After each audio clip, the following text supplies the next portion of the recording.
another fireside chat. I'm Kina, this is Diza, and we're here to talk to you about application of glitter, so like how you actually apply your glitter. Before we got too deep into it, I wanted to just, we're going to probably use a term sometimes maybe through when we talk called standing flake, and I wanted to bring up an image so you can see what standing flake is. Okay, all right, so this is standing flake, hopefully you can see it. Okay, so when you apply glitter, ideally, you want it to be flat on the surface. If it's stuck on the edge, so like let's say this is your wall and this is your glitter flake and it's stuck like this as opposed to like this, that's called standing flake, and the problem with it is that tends to be the flakes that fall off.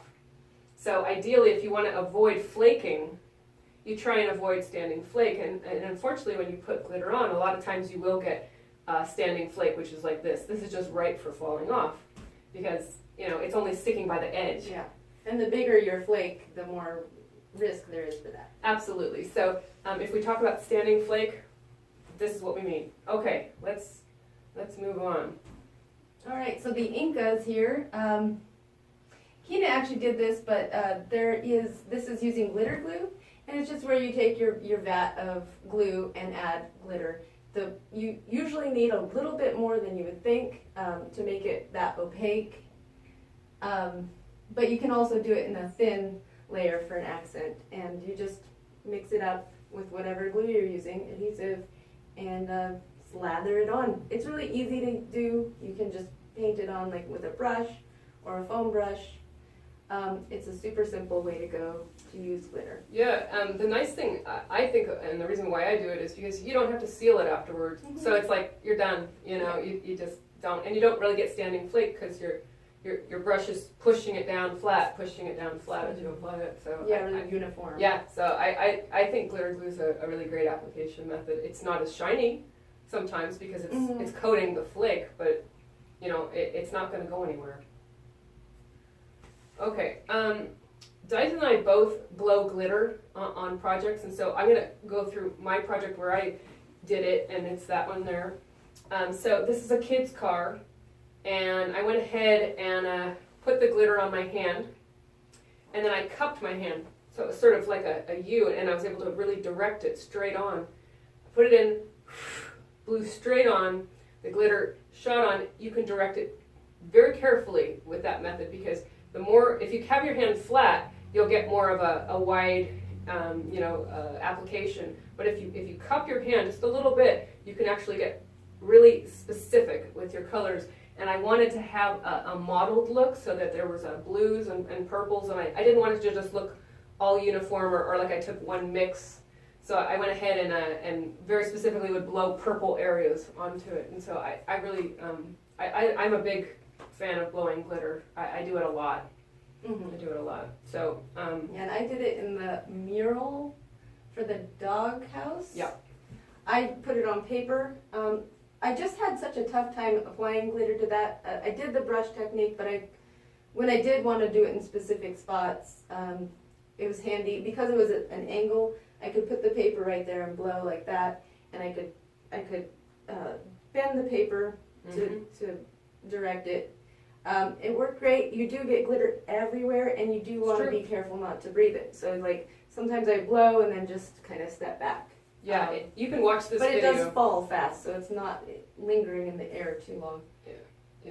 Yeah. This video. This is a video on there. You can watch it and watch her do it. It's really quite cool. She basically blows and then she just kind of steps back and lets it drop and then moves in again, and it works really well. I wear glasses, so when I'm blowing against something, I sometimes look like a raccoon after I'm done. It's the glitter face. Yeah, we're used to it. We are used to it, but blowing glitter really really handy. Yeah.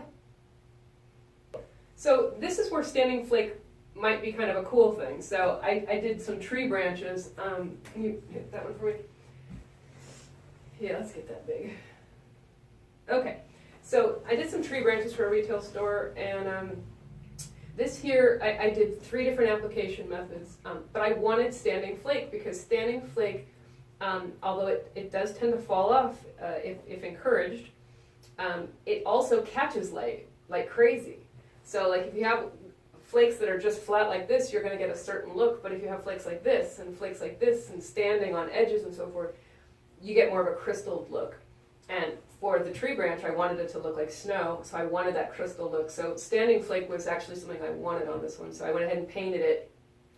And then I did several things. I tossed glitter onto it, just tossed it on. And Did you put glue down first? It's actually paint. Oh, it's just I paint. did, and I also did Mod Podge, Mhm. because it was a technique application. So I actually showed paint, Mod Podge, and Super 77. Mhm. And I did, I tossed it on, which gives you lots of standing flake, lots. I used the glitter gun, which can also give you standing flake. And I went ahead and did the bounce technique, where I took a piece of cardboard and I dropped the glitter down, it hit the cardboard, and then it shot to the branches. And so using the bounce technique is great. So if you want to see lots of applications being done, check out the video on branches. Yes. Especially handy, like when you can't get it, the bounce technique. If you can't get this underside, the bounce technique is especially helpful. Yeah, and this one here, this is where I loaded up my hand with glitter, and I literally just pressed it up underneath the branch. And then you can see how coated it is. It's really coated because I was able to really, get a lot of glitter on there. So Yeah, and otherwise, it would be hard. It would be hard. You'd have to use like a glitter gun, basically. So, basically, this is a good video if you want to see lots of different techniques and different adhesives as well. This was the unicorn metal sculpture that I used urethane. Yeah, you did the Yeah. Everclear. Everclear, right, which is a urethane. Yep. So I started by painting it on and blowing, but it was just taking a little too long.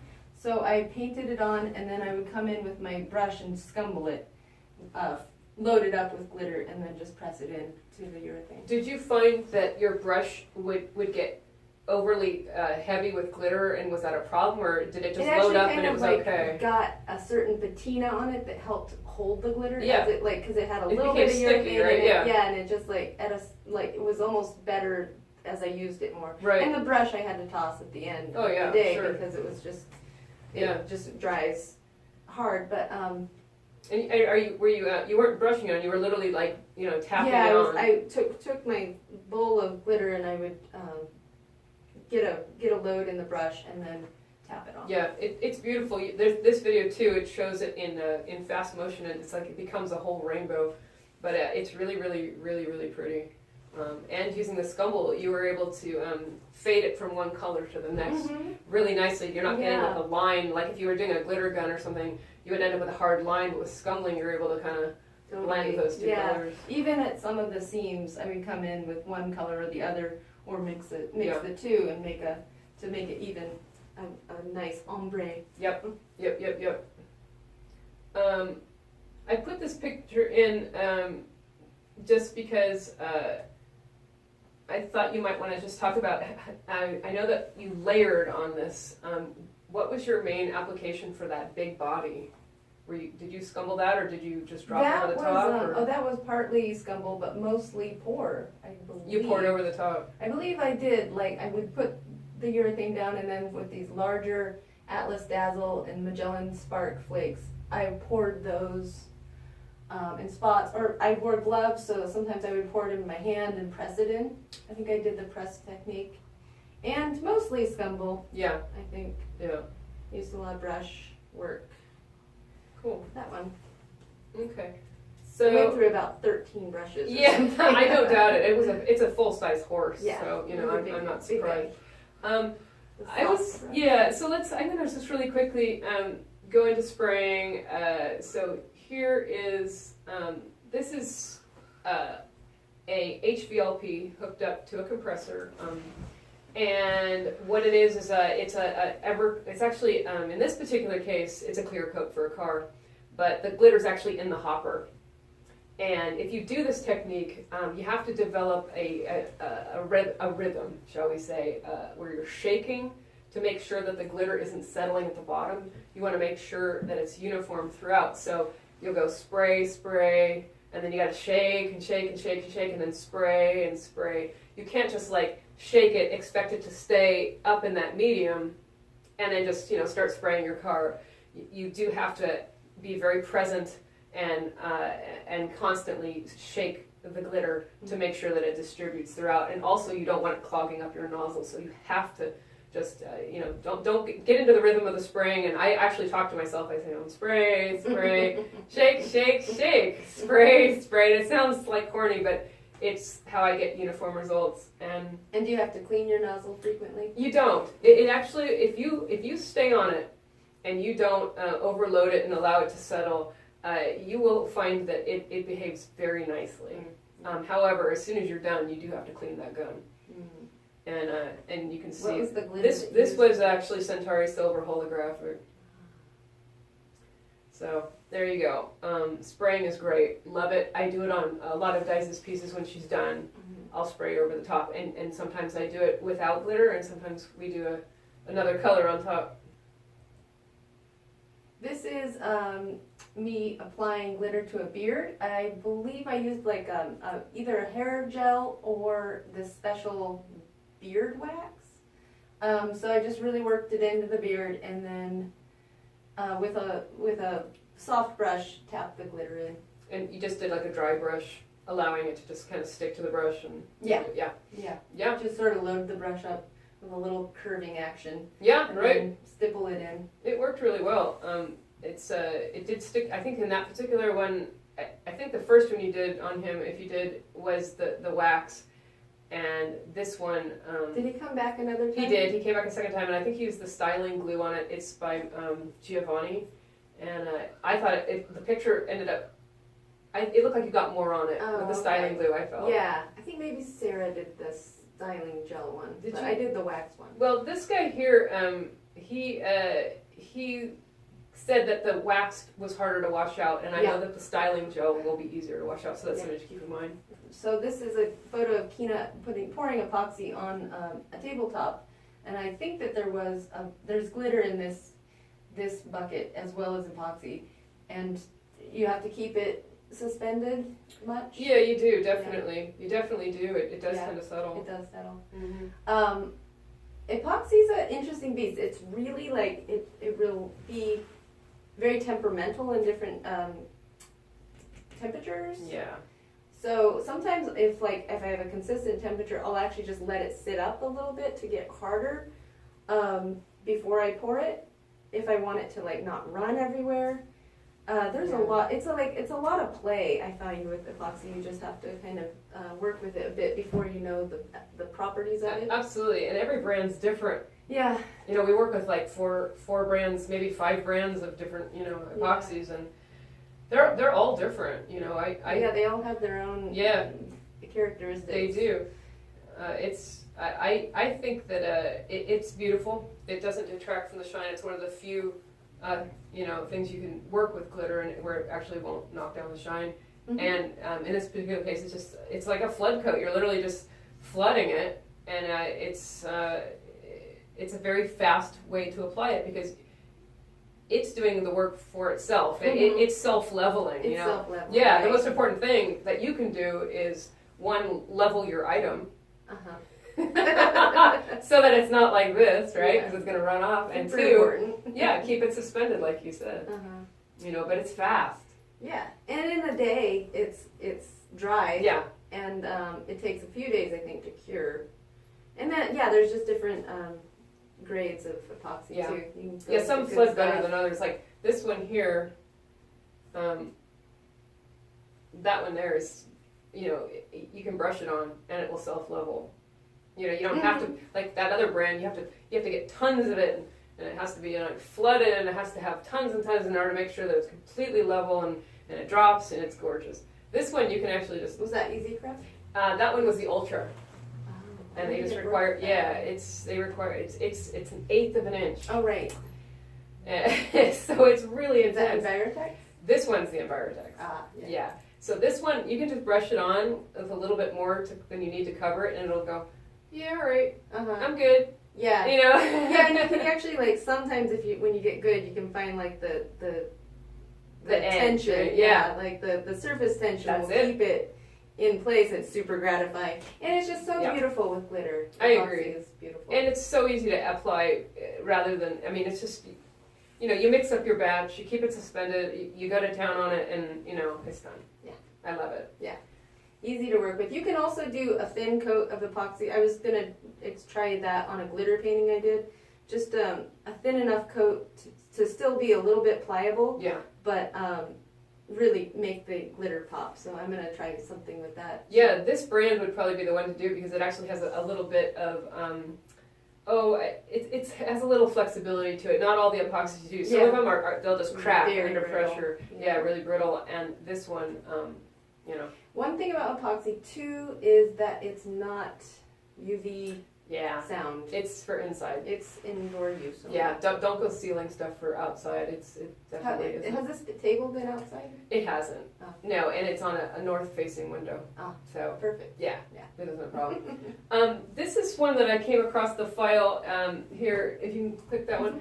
This is one that Tabby did, and I know that she did. This is natural flower. This is a live plant, and she used the Design Master spray, which is great. And she went ahead and blew into it, just straight off her hand. Or actually, no, she did a paper plate. And with the paper plates, you know, that you don't have as much control because they have this kind of weird lip and so forth. And I know paper plates are cheap and they're easy to find, but I would recommend using paper or something that you can kind of form into, you know, like a little bit of a tunnel or even a flat surface if you want to do a wide area. The paper plates just have that slight, you know, edge that's going to kind of screw up your control a little bit. So, you know, I just... Maybe a harder paper. Or maybe even, you know, the back of notepads where you're dealing with that chipboard, a light chipboard even. Yeah. I use that for bouncing, so... And people also use paper and paper plates with a hair dryer Yeah. to apply sometimes. Yeah, yeah. I think that, I think a hair dryer with a flatter or a more controlled surface would be better than the paper plate. And then she did this one here, and you can see she's doing a dry brush stipple on the flower.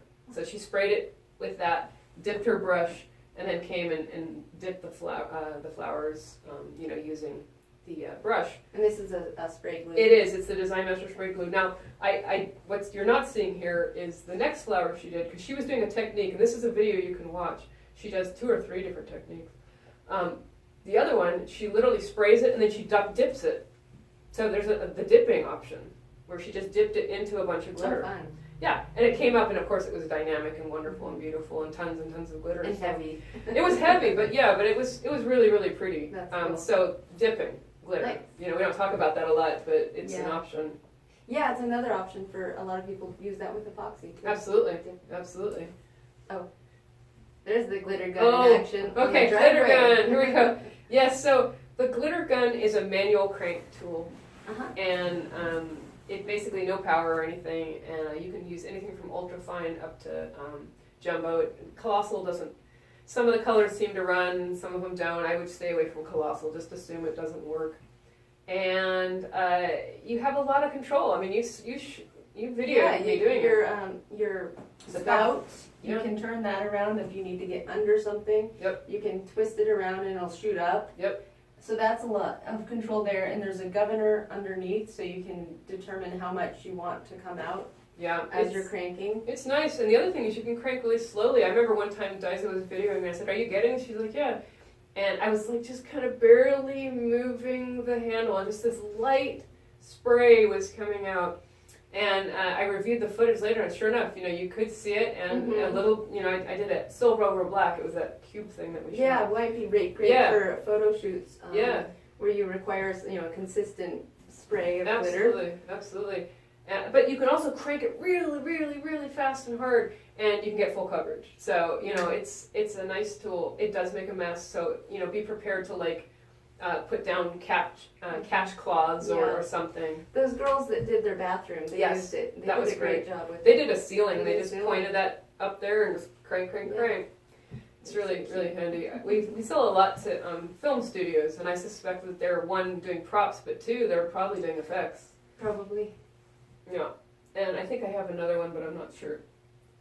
Yeah, okay, and this one, I just showed you this one because the driveway, I did 2 colors. I did the silver and the purple, and I know it kind of seems obsessive to have 2 glitter guns, but it was sure nice to be able to just crank the one color and crank the other color and not have to clean, because you do have to clean the guns. You know, and a lot of times with glitter, you don't have a whole lot of time. Yeah, You and know? then the static gets going. Totally, Yeah. yeah. So it's I know it seems kind of spoiled and obsessive, but if your budget allows, having a couple of them isn't a bad idea. There's a cool shot of it. Yeah, Zana did a beautiful, Great. beautiful job on these photographs. It was a gorgeous day. So this is the wave I painted, a glitter painting. I put down, I drew it out and then I blocked it in with color. And I was glad I did that because sometimes with glitter you can't get as opaque as you'd like. So some of the paint shows through, but it doesn't matter because it's mostly glitter. You can't tell. Yeah. I've seen it up Can't close really tell. and you Yeah. can't tell at all. For this one, I drew it, I painted in the color blocking, and then I put glue over the color in the, according to what color I wanted. So, I painted the Mod Podge down, and then I poured my glitter on top. Yeah, it's really nice when you see it in person. You know, it gives you a depth, and I think part of that depth is the fact that she did paint underneath it, Mm-hmm. and it's really lovely. How were you able to achieve the kind of shading you got here? That could be really tricky. Sometimes you just see lines, and yet it looks so nicely blended. Did you just drop it over the top of it, or did you mix the two together and then apply it somehow? I believe I started with a solid color, and then I went to a slightly blended color, but I did it in blocks. So, Were you and I tend dropping to, it? I learned, one thing I learned was to work from the top Yeah. down, so Yeah, you don't right. mess it up as you go, because I did run into that. Yeah. So I started with one color, and then I mixed a little bit, and then so on and so forth, all the way to the top. Were you dropping it down over the top? Yeah. Okay. It was So- a flat surface, and I So you dropped it and then you blew off the extra, or shook yeah, off the extra, I or pounded it off. pounded it off. Okay, good. So, And then the wine glasses, Yeah. these were done with dishwasher safe Mod Podge, and I just painted in sections and then poured glitter on and then knocked it off. okay, good. Yeah, that And it was a nice even coat. Was this I ultrafine or Still have them, they're doing great. is it ultrafine or was it No, it's fine. Wait, yeah, I think it was. okay? Because it doesn't look like you got much standing flake, and sometimes when you're dropping over like that, you can get standing flake. Yeah, So if yeah. you didn't though, it looks good. I also, one technique I use if I do have standing flake, I'll just kind of go over and pat it in while Yeah. the glue is wet, That's super Very lightly, smart. Yeah. just like not enough to like pick it up again. Yeah, no, truly. Standing flake. I remember I recently shot a video where I had these silver panels, and I took them to the theater so I could show people, what each flake size looked in the theater, from a distance and so forth. So I had to create these 2x3 panels, and I used Super 77, and I threw silver down, and it was like standing up all over the place. So I actually took my hand with a latex glove, and I just rubbed it all over the surface, and it flattened it all down, and it was beautiful. Yeah, It was 'cause really your beautiful. glue is still wet enough to Yeah, hold it. And Exactly. if it's like for a prop, you're set. Yeah, because it was doesn't amazing. Need to be longevity. Yeah, is so- my concern. Don't be afraid to just, Cool. get in there and knock those flakes down, and No. truly, I had no flaking, I don't think, from those panels. I had flaking from the costumes, for sure, but I did not have any flaking from the actual panels that I created with the Super 77. This stunner is the vanity that Kina did, and she just put down her adhesive. I believe it was There's polyacrylic in this one, polyacrylic, believe it or not. right? Which isn't you're not a huge fan of Well, if not for sealing, but it did a pretty darn good job for for an adhesive. adhesive. So she just had she didn't paint it down first. She just had her concept in mind, and she painted down the polyacrylic and just dropped her glitter on top. And it was a flat surface, so she had that luxury. to Yeah, do. that's a true. I mean, Yeah. yeah. But yeah, just she just as she went, she just made color choices and decisions and just dropped it in. It's a true work of art. It's a beauty. It's an I love abstraction, that's this. for sure. Galaxy work. Yeah, I think I got a picture of the Orion Galaxy or something online, and I was like, yeah. So I did it's a nebula. It's a nebula. Nebula. That's right. So I did a nebula on each surface. Yeah. You are just silly Yeah. today. It's just taking its Okay, so this is a picture of me in all my glory and my lovely pants with the knees ripped out. Okay, so when I do glazing, the brush that I work with is a very soft brush. I mean, it's one you can just run your hand over and it's just like, hello, and it's just kind of floppy, you know, and I do that for a reason. And the reason I do it is because when I apply my glazing with the glitter mixed in, I brush. I make sure I kind of actually scoop the glitter from the bottom of the bucket, and then I brush it on. And if you have a hard bristle, it'll just take the glitter and just brush it right off the wall. Yeah. It won't leave Really it. like a scraper. Yeah, exactly. But with this soft brush, it just goes, yeah, okay, it's all right for the glitter to sit there. You know, and it just allows it to sit on there, Yeah. and it doesn't scrape it. So investing in a nice, natural, soft bristle brush for doing a glazing technique, highly recommend it. Yeah, and that's a water-based glaze, so it's easy to wash your brush out. Because otherwise, Absolutely. you'll just, if it's a, Yeah, just throw you it don't out. wash it, you'll just, Yeah. it's a tosser. But Yeah, no, this one's great. this was the wainscoting in the studio, and it looks super vibrant, and it's very glittery. So that's an awesome technique. It is textured a little bit, Yeah. so that probably helps Yeah, keep the glitter on. it's possible, but I you know, the thing that's interesting is that it's one of those things. I think in the video that I shot, I think I said, well, you could do coat after coat after coat if you want to change the color or add color. The truth about it is you can, but once you coated like that first coat of glitter, if you go over it 3 or 4 times, that first coat is definitely going to knock down the shine. Uh-huh. So it's true that you can, like what I said was true. A little muted in the back, but Yeah, then pop in the pop front. into the front. So that just keep that in mind. That even though I said that and it's all true, what you just said, that first layer could become muted with 2 or 3 coats of glaze over the top of it. So, I think so. all right, good. Well, I think we've covered it all, and we hope Hey, Thanks. High five. hope that helps.